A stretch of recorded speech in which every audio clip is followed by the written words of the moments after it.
As mentioned off the top of the program, our main guest is the Industry and Resource Minister, and he joins us right now. Josh Frydenberg, thanks for your company. Nice to be with you, Peter. Let's go straight to some news of the day, if we can, before getting into some of the other issues in the mix. This childcare package that we're seeing reported in the Sunday News Corp papers, it's an embrace, or a greater embrace, of means testing. I remember in years gone by when you and I, as well as other Liberal MPs, would joust about why the Liberal Party wouldn't embrace means testing. What's going on? Well, the Turnbull government has been motivated by two drivers when it comes to their childcare policy. Essentially, we want to get more people into work and create a framework for doing that, but we also want to help those who need that help the most. And these announcements today that Simon Birmingham is making go towards that end. Firstly, we're ensuring that grandparents who are the primary carer, who are on income support, will be exempt from the activity test, and this will help up to 7,000 children and nearly 4,000 grandparents. And then secondly, we're going to provide a sliding scale of support, so those families with high incomes will receive less support than those families with lower incomes. And just on that though, it's been dubbed by the papers as a sort of Robin Hood style scheme, taking from the rich and giving to the poor. Is that what the government is doing here? Well, we were guided by the Productivity Commission, which had a look at this issue, and under our plans, families with incomes between $65,000 and $170,000 will be around $30 a week better off. And we're ploughing $3 billion worth of extra funding into childcare, which brings the total to around $40 billion over the forward estimates for early childhood learning and childcare. So this is a very significant commitment by the government. We're driven by fairness, but we're also driven by the need to meet the demographic challenge that Australia faces, which is to get more people into the workforce. You were recently in Paris in the context of the terrorist attack in that country. What's your assessment about the impact that this has had on France and the extent to which we'll see a new approach by the French government? Well, it was a very sombre time in Paris, and you know, that great city of lights has been brought to its knees. I mean, we went for a walk, Paul, and down the Champs-Élysées, and every restaurant, cafe and shop had a security guard outside it. So clearly this has woken Europe from its slumber when it comes to the counter-terrorism challenge that it faces. Now, after the Charlie Hebdo killings in January and the attacks on the kosher supermarket, Francois Hollande had more of a policy of conciliation, if you like, trying to unite France. His language and the tone of that of his ministers has changed dramatically after this attack. In his speech at the Palace of Versailles, he said France was at war, that France would be merciless, and that he called for changes across Europe in relation to immigration and dealing with the trafficking of weapons and the like. So I think you're going to see much more leadership come out of Paris when it comes to dealing with Islamic extremism. This is a problem that is felt right across Europe in capital cities, whether it's Brussels or London or Amsterdam or in other countries like Sweden. So I think there is going to be major changes for Europe coming, and it's long overdue. Do you think that there should be a more substantial effort made by the United States-led coalition in Iraq and Syria in terms of taking on Islamic State at source? Well, I think there's already been a significant contribution from the United States, and Australia, as you know, is the second largest contributor to the multinational efforts behind the United States there. But I think everybody agrees, whether it's Malcolm Turnbull or President Obama or Angela Merkel or other world leaders, that you actually have to destroy ISIS militarily. There cannot be any negotiation with these hardline. You can't do that from the air, though, can you? I mean, surely that does mean, to use the phrase, boots on the ground. Well, it can be successful from the air, but there will have to be other strategies over time. But that will be talked about, and I see that some of the presidential candidates like Hillary Clinton are calling for stronger action in Syria and Iraq. But I'll leave that to the experts on the National Security Committee to decide as to how we go about doing that. But it's very clear that what is happening in Syria and Iraq is spreading terrorism across the globe, and we're feeling it in Australia, and we cannot afford to have another failed state like Afghanistan was when it became the headquarters for global terrorism. It sounds as though you're pretty much in agreement with what Tony Abbott's been saying. Tony Abbott says you can't contain Islamic State, it must be destroyed. Well, actually, that's also Malcolm Turnbull's position, so I strongly support the Prime Minister's position. I think he gave a very important statement to the Parliament on national security. He said we needed to be calm and considered. We couldn't let grief or anger dictate our response, and he is right. But what I think is three things need to be done. Firstly, we in Australia have to understand the sheer nature of this threat. I mean, Paul, we have 110 Australians who are over there fighting in Iraq and Syria. More than 40 are already dead. 190 are providing support, whether it's through fundraising or recruitment. More than 140 passports have been cancelled. And ASIO and the Federal Police tell us they have 400 high-priority terrorist investigations underway. So firstly, we have to understand the nature of the threat. The second is we have to acknowledge that religion is part of this problem. And who's not doing that? Well, I'm just saying we all have to accept this. These are the points we have to continually make. But is your view, though, that there are sections of, for example, the political community that are not acknowledging that religion is part of this, and what we're saying is that Islam, radical Islam, is part of this? Well, I was on a radio interview during the week with Mark Dreyfus, the Shadow Attorney General, and we were asked about whether Islam is a problem here, and he went into a comment about how the Catholics and the Protestants had disputes when he was growing up, and I just think putting the disputes between Catholics and Protestants into the same breath as what we're seeing now with Islamic extremism is actually wrong.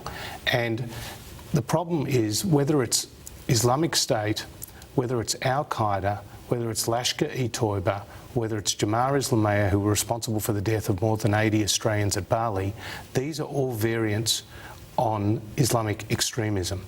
Now, you will hear from Islamic leaders through the region, from Malaysia to Indonesia, a condemnation of these attacks. And in fact, the Egyptian president, al-Sisi, made a speech earlier this year at a university saying that there needed to be a religious revolution within Islam to take on these extremists. OK, well, we're not getting that sort of response from the Islamic leadership in this country. It's been highly equivocal in terms of its public response to Paris. Yes. How concerned are you about that?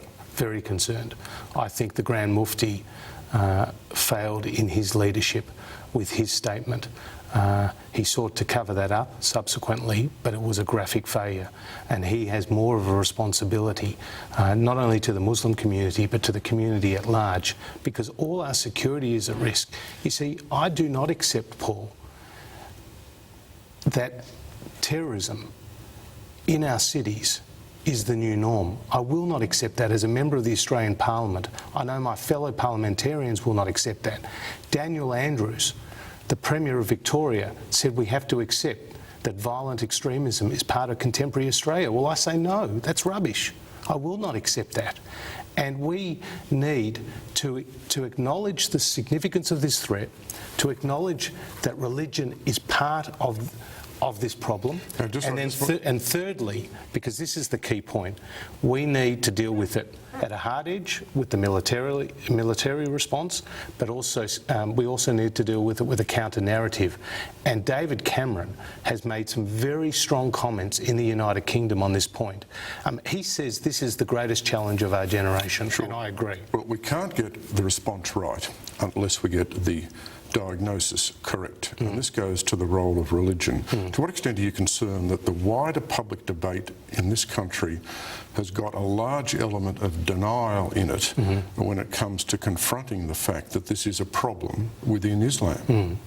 Well, I would say it is a problem within Islam, and I would, the point about Islam is that this is a minority of extremists, right? And you could argue it's even a small minority of extremists, but it's a significant minority of extremists, and it does pose a challenge to our way of life in Australia. You see, at my school that I went to school with in Melbourne, there are now armed guards outside the front where primary school kids are going to school in Melbourne. In my own electorate at a Jewish school, there are armed guards. Is this acceptable in modern day Australia? It's not to me.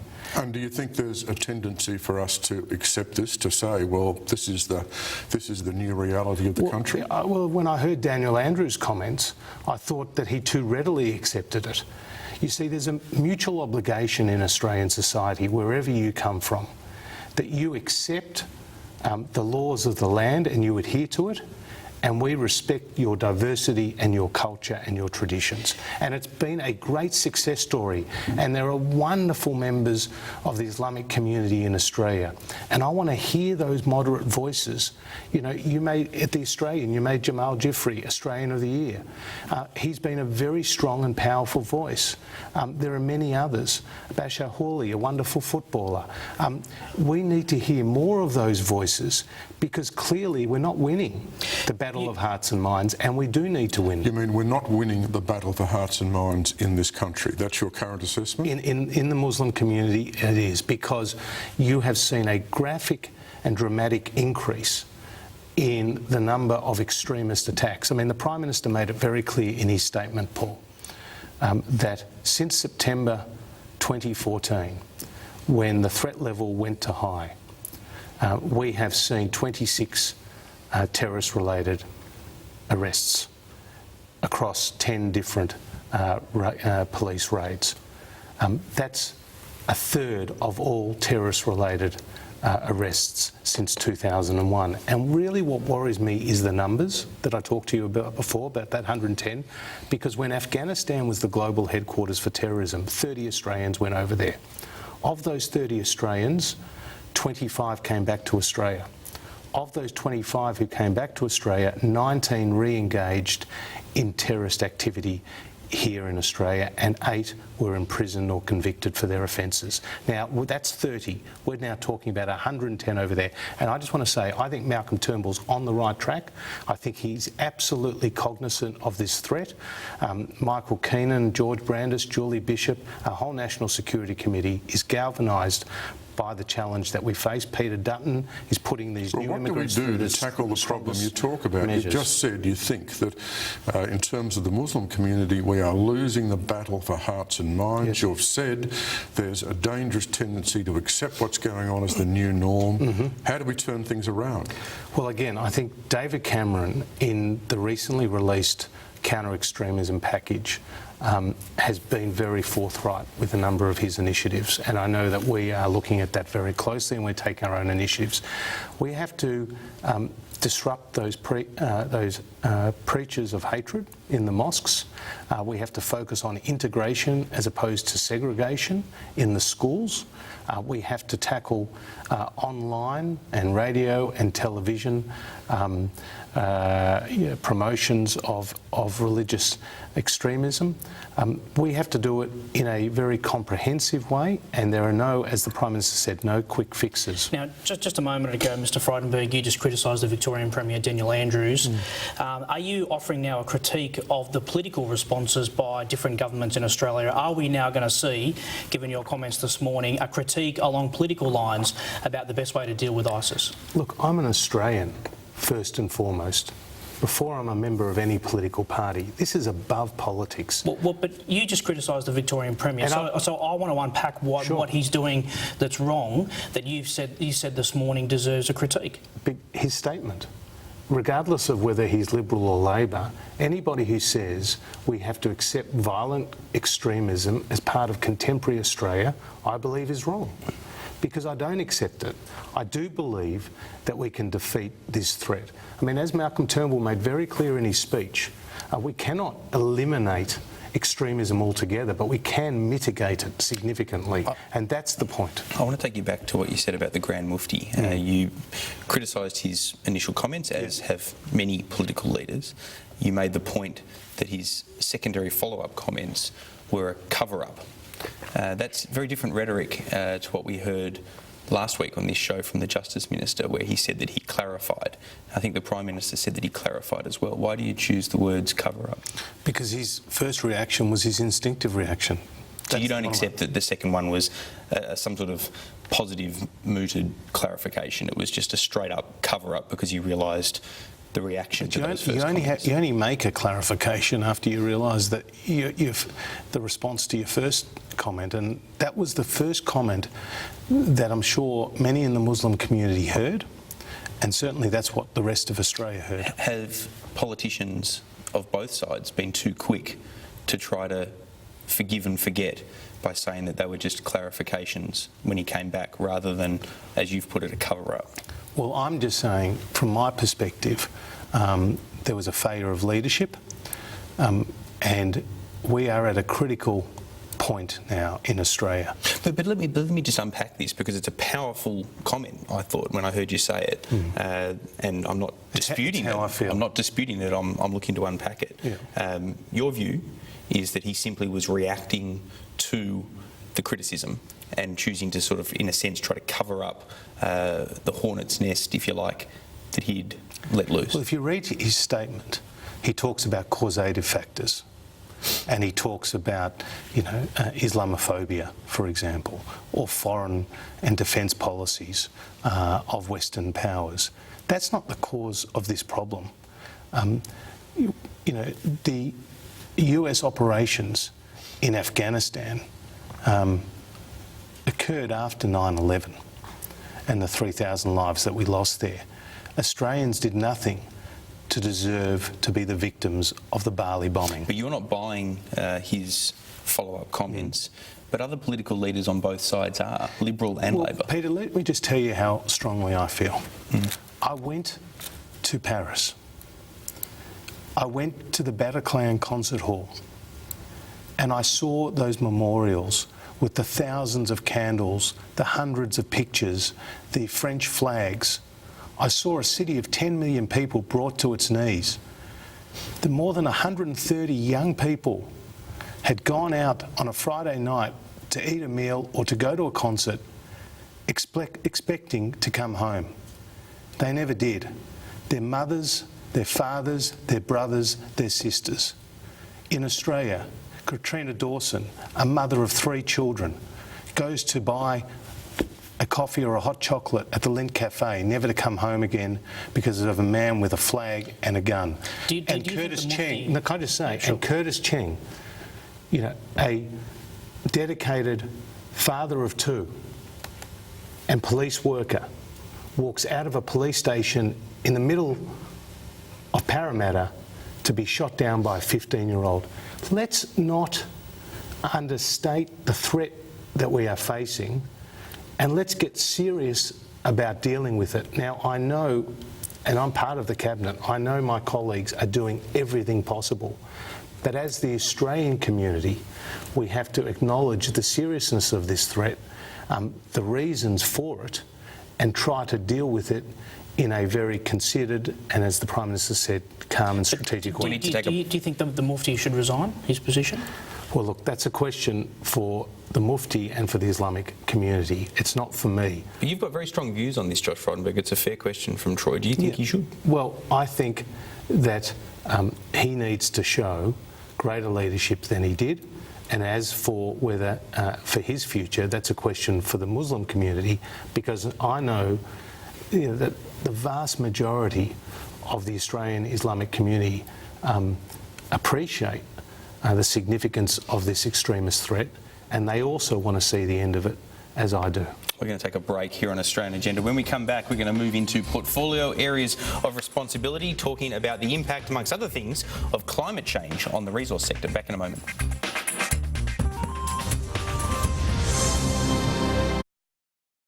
are Coles finest fruit mince pies. Delicious plump fruit, together with a citrus-infused butter pastry. Coles finest fruit mince pies, just $6 a pack. Coles fruit mince pies and Christmas, together at Coles. Nikita, kosana sesvin. Vetu heel, sfären mess I sagen fin. Blodet myth burst I aktat det. Vit erum I ait. Now thur I mik. Je bees o stars. Kom thur o fin the meek. Discover the places your story began with Ancestry DNA. Right now at Holden, you'll get free servicing right up until 2020. across a great range of vehicles, like this one. So that new car feeling Is going to last a whole lot longer.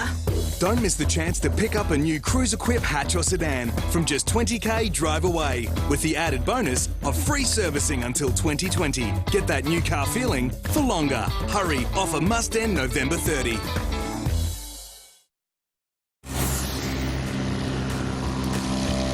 Unwrap adventure at the Kathmandu Christmas sale. You'll find up to 50% off a massive range of packs, bags and trolleys for hiking and travel. Wherever in the world you're headed this summer, don't miss the Kathmandu Christmas sale. Up to 50% off on now.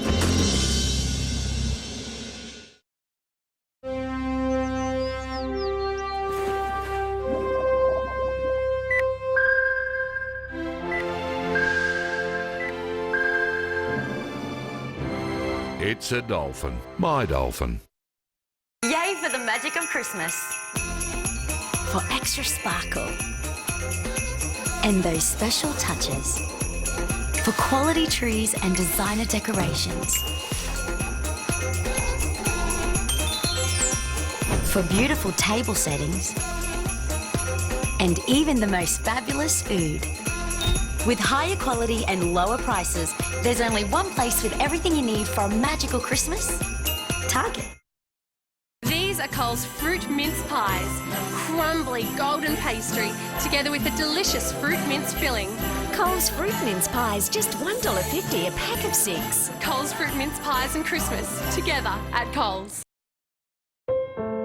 Innovation starts by asking questions. So here's one for you. Can your bank help your business innovate? CommBank can.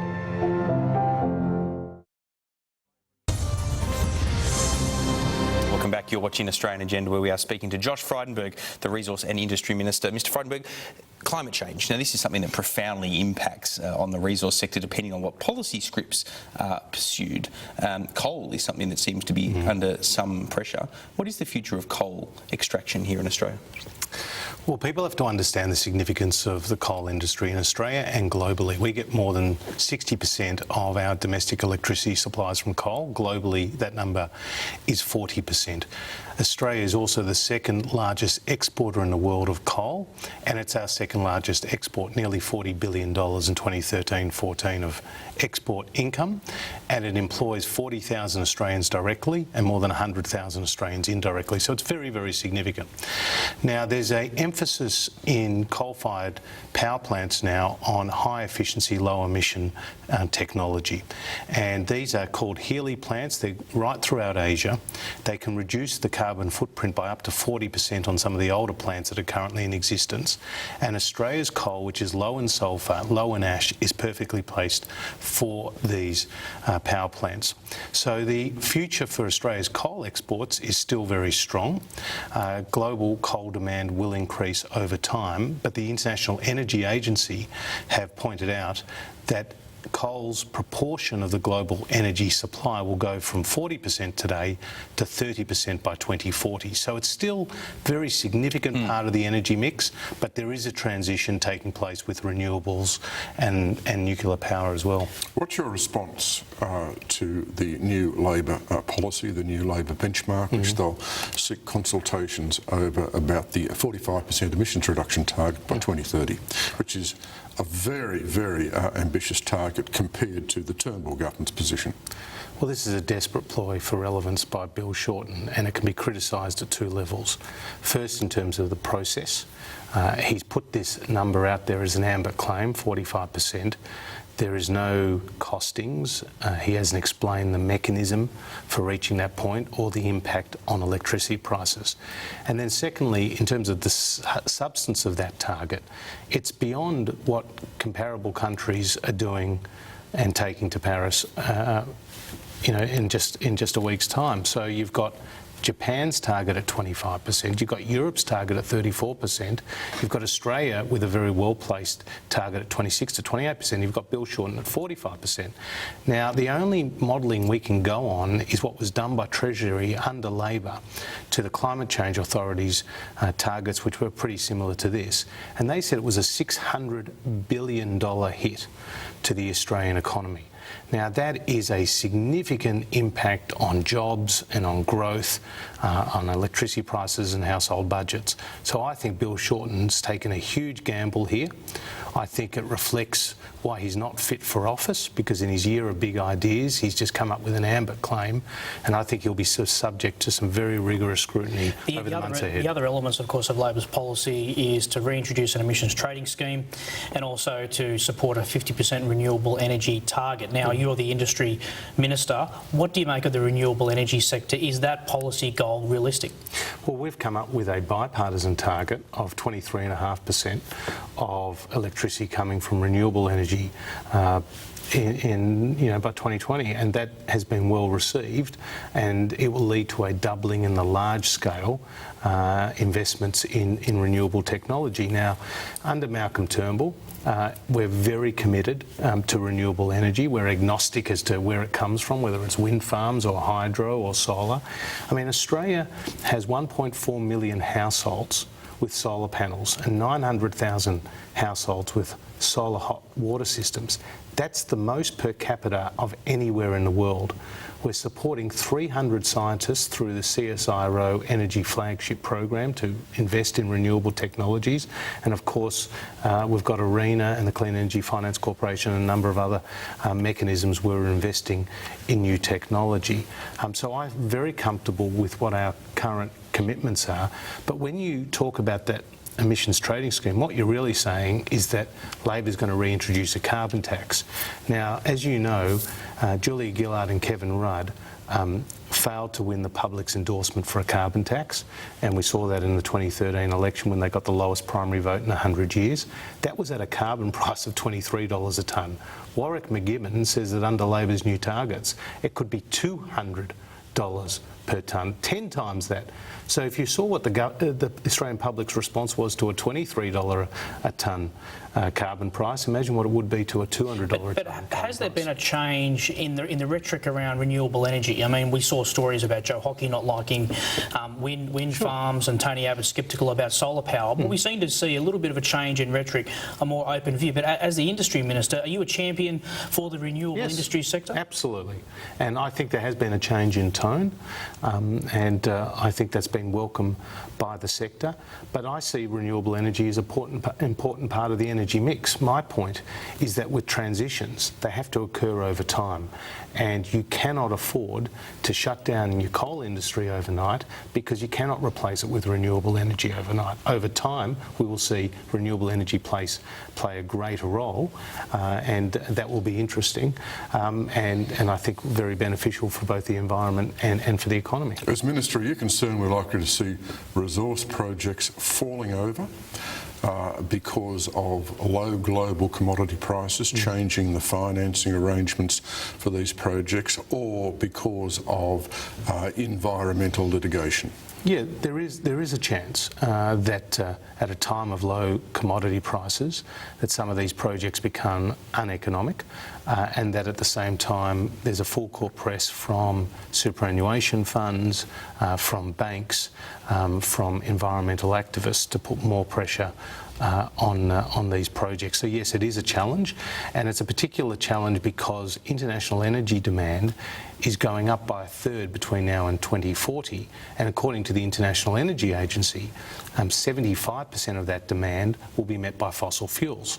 So fossil fuels will continue to play a very important part of meeting future energy demand, and the investments need to take place now to meet future demand. But can you sustain them in political terms? One of the questions here is whether investment into new fossil fuel projects in this country is going to be viable, not just because of the financing, but because of the political environment and the campaign. I mean, events here, the politics here is moving pretty quickly. What's your view of this? Well, you're talking specifically about coal, and in terms of the Prime Minister's statements and my statements, they've been very clear that we see coal as an important part of the energy mix. And you want new coal projects? Well, if there's going to be a demand for it internationally, and these sustainable, environmentally sustainable projects, I don't have a problem with that. Okay, so the Turnbull government is committed to seeing new coal projects in this country. All the projects have to be assessed on their merits, but we are not ideologically opposed to coal, as many in the green movement are. Can I also point out the importance of gas? Because Australia will overtake Qatar to be the world's largest LNG exporter by 2019-2020. We've seen more than $200 billion invested in the last decade in Australia in LNG projects. Two of the biggest construction projects in this country at the moment are the Ichthys LNG project in Darwin, which has been a $50 billion commitment, and the Gorgon LNG project off the coast of Western Australia, which has been a $70 billion project. These are incredible investments in complex engineering feats here in Australia. We should be very proud of that, and I think it's a sign of the robustness of our resources sector and the key role we play in energy security. Now, just a couple of quick questions on nuclear. Is the initiative in South Australia such that we are likely to see a fundamental change in this country in relation to nuclear energy and nuclear power? And secondly, in terms of your waste proposals that you've got responsibility for, are these going to go ahead? Well, there's a couple of issues there. We welcome Jay Weatherall's initiative in setting up this Royal Commission, which will report next May into all aspects of the nuclear fuel cycle. It's a very interesting time to do this analysis, and certainly there's been a shift in public opinion, I think, across the nation, particularly in South Australia, on the issue of nuclear power. And as you know, Bob Hawke has been a staunch advocate for Australia being a repository for high-level waste for some time. Now, there are two different issues here. There's the issue of whether we turn our reserves of uranium, and we have the largest reserves of recoverable reserves of uranium anywhere in the world, into power ourselves.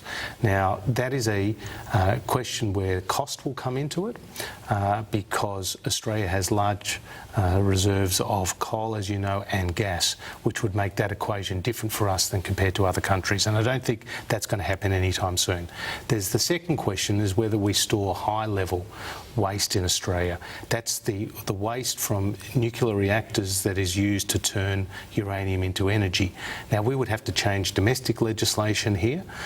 It would be quite a controversial move, and it would obviously require bipartisan support. So is it a tenable position? Well, let's just see what the Royal Commission reports in May. Let's make our decision and our findings after that, but we're certainly keeping an open mind to see what the Royal Commission finds. On the issue of waste, that's a very important issue, because we've just announced 6 possible sites across Australia, 3 in South Australia, 1 in the Northern Territory, 1 in New South Wales and 1 in Queensland, to possibly store the low level and the intermediate waste. It's been a 20 to 30 year saga in Australia finding the appropriate facility. We think with the community consultation going ahead, these being voluntary nominations by landowners, we should be able to find a site, hopefully by the end of the year. Can I ask you about the economy more broadly? We're only a few weeks away from the mid-year economic and fiscal outlook being released. You are in an economic portfolio. What is the government's expectations for the budget deficit, and does this remain a key priority for the government in terms of reducing that deficit? Well, I'm not going to steal the Treasurer's thunder for you on that one, other than to say it will always be lower under us than it would be under the Labor Party. We've made significant savings.